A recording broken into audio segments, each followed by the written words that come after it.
Trey for what he is, a good guy that likes to have a lot of fun and likes to do make a deal sometime. Thank you very much.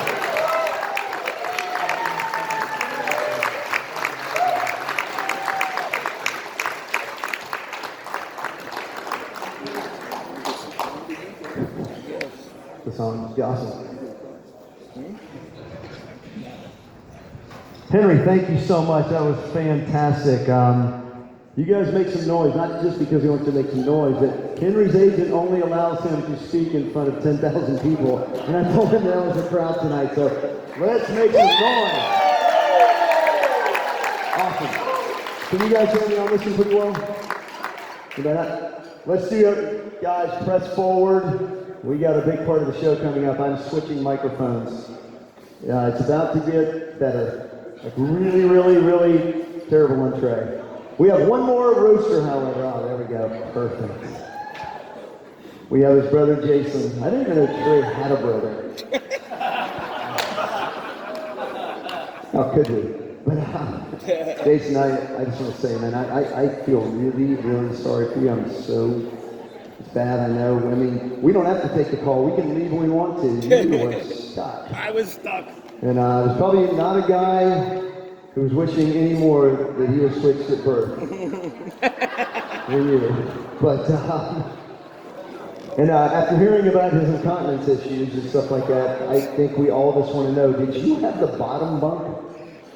Yes. Anyway, Trey's younger brother, Jayson. Come on up, Trey.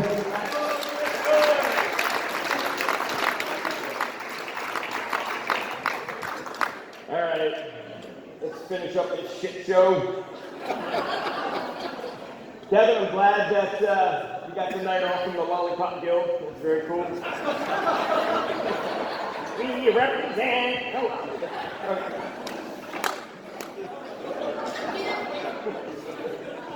So, all this money on the days, and not a good plastic surgeon. I don't know, I don't get it. Except you, Bully. You're good. So, all about the late stuff. Trey is habitually late. My father's a true story. If we were having dinner at 6 o'clock, he would tell Trey it was at 4:30, just to see the and he would still be late. That's a fact. So, anyways, I'm not used to speaking in front of people, so let me put you all in your underwear. All right, let's not do that again. My name is Jayson Engelke. I am an alcoholic. Although, once you heard the name Engelke, you probably assumed that. I am Trey's younger brother. The younger, prettier one, funnier.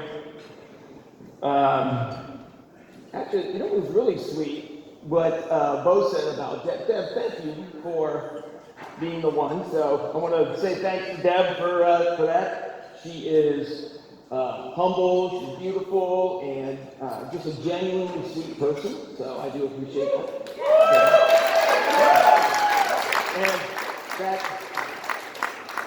I guess that proves that opposites attract. So very good. I was bummed that Dave Schmidt wasn't going to be here. We still should probably get his video going. But when my dad retired from Nationwide, he had a roast kind of like this. And he was also, by the way, was I the only one that was told it was 5 minutes? Oh, man. Woo! I think some people was like 5 to 55 minutes, I guess. Like Sam, I don't do drugs, I don't drink, I don't do any of that, but when I eat a sleeping pill, I think I'll just go back and watch Sam's things. That was pretty good. I'll call it, I'll take a Sambian.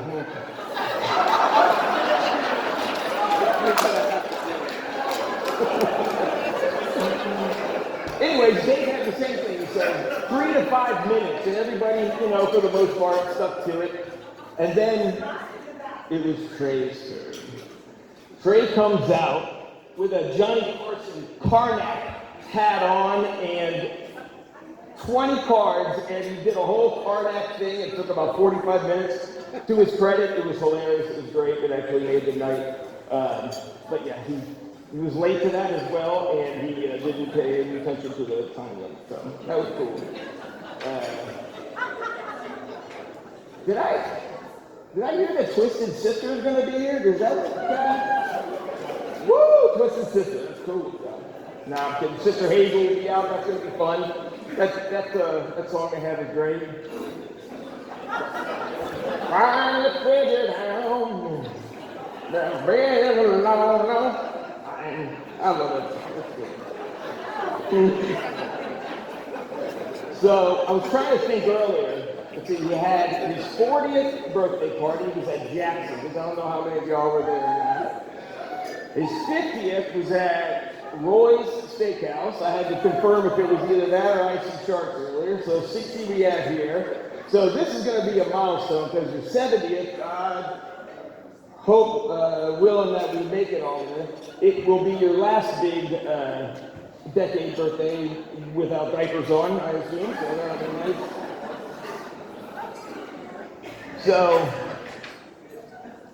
we've all, people make it fun, Trey, give him a bunch of razz and shit like that, but what people say about him being full of love and everything, there's not one motherfucker here that knows this dude longer than I have. I've known him for 55 years.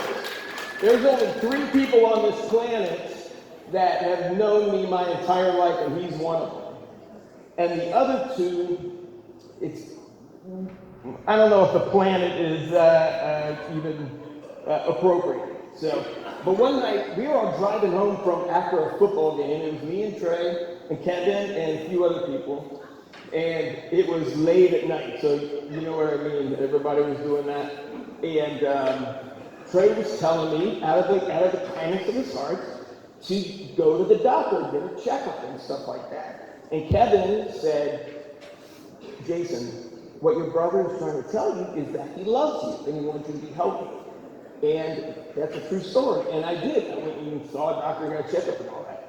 So after Kevin said that, I'll never forget what Trey said right after Kevin said that. And I said, he went, all right.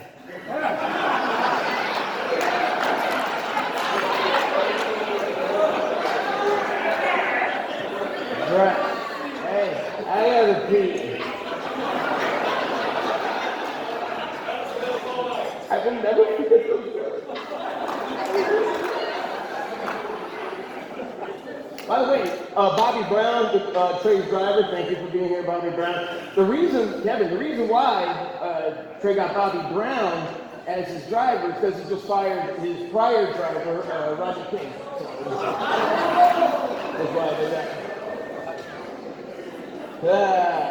So you want a couple stories about Trey growing up? And he tortured me. It was fun. It was great. When I was about 4 or 5, again, God's honest truth, he told me I was adopted. That was funny.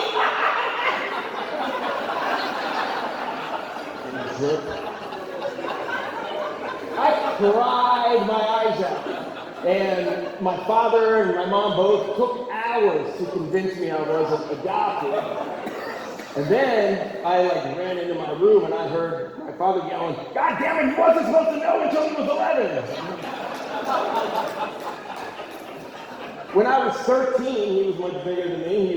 He would always, we'd fight and he would always beat me up just like brothers and sisters do. He held, this is out of love, this is, older brother, being really nice to his younger brother, held me down and took a Sharpie magic marker and upon my forehead scribbled, I'm gay. I'm not gay. I didn't need that on my forehead. Thank you, Trey. I don't even want to mention when we would play Soap the Eel. That was one of his favorites.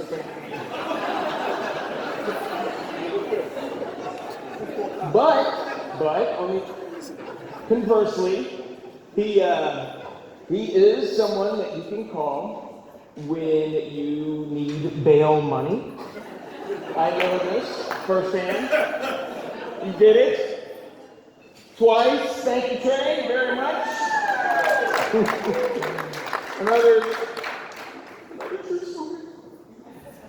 And someone brought up like all the celebrities he bumps into. So my favorite band in the world is Metallica. The first time I ever saw him was in '88, Tampa Stadium. I saw him last month or whatever at Tampa Stadium, and I was all jazzed. I tried to get Dad and Trey to go, let's listen to Metallica. He's like, fuck Metallica, fuck that.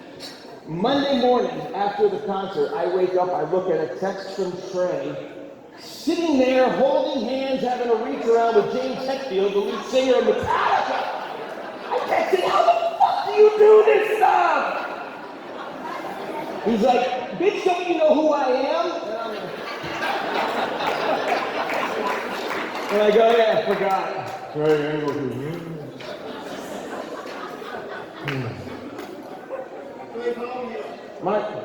My cards are out of order. Did I do the soap the eel thing? Yeah. So he's also good for advice. Before I went to college, Trey said, "Now look, when you go to college, don't fuck studying and all that. Just try to get good grades. If you have to cheat. If you have to, look on someone else's paper, just do it. Don't get caught. Get the grades. It doesn't matter if you get a C or an A."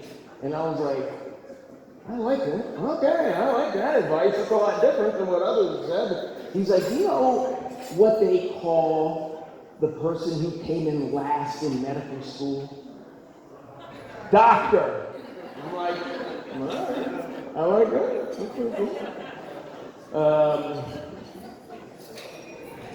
By the way, when I was in college, I studied abroad.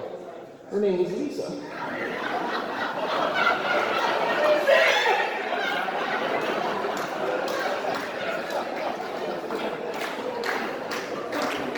All right. Has anybody tried to buy a gift for him? It's very, very difficult. It is impossible to buy a gift. Let me pull the curtain back a little bit. What he likes, he doesn't need more Gator stuff or wine openers or whatever. He's got all that shit because I've given it to him over the last 50 years. He likes stuff from.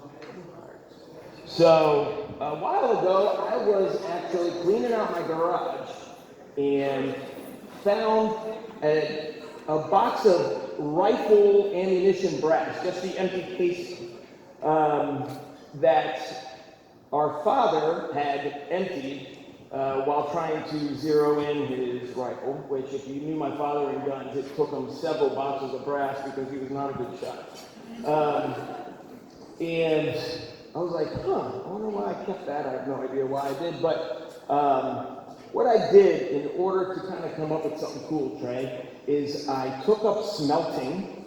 I took this brass, I put it in a thing made of graphite. I put it in a very hot oven, and I melted that brass down into liquid. I poured it into a mold of the Shriners thing, and I want to give this to you. Yeah.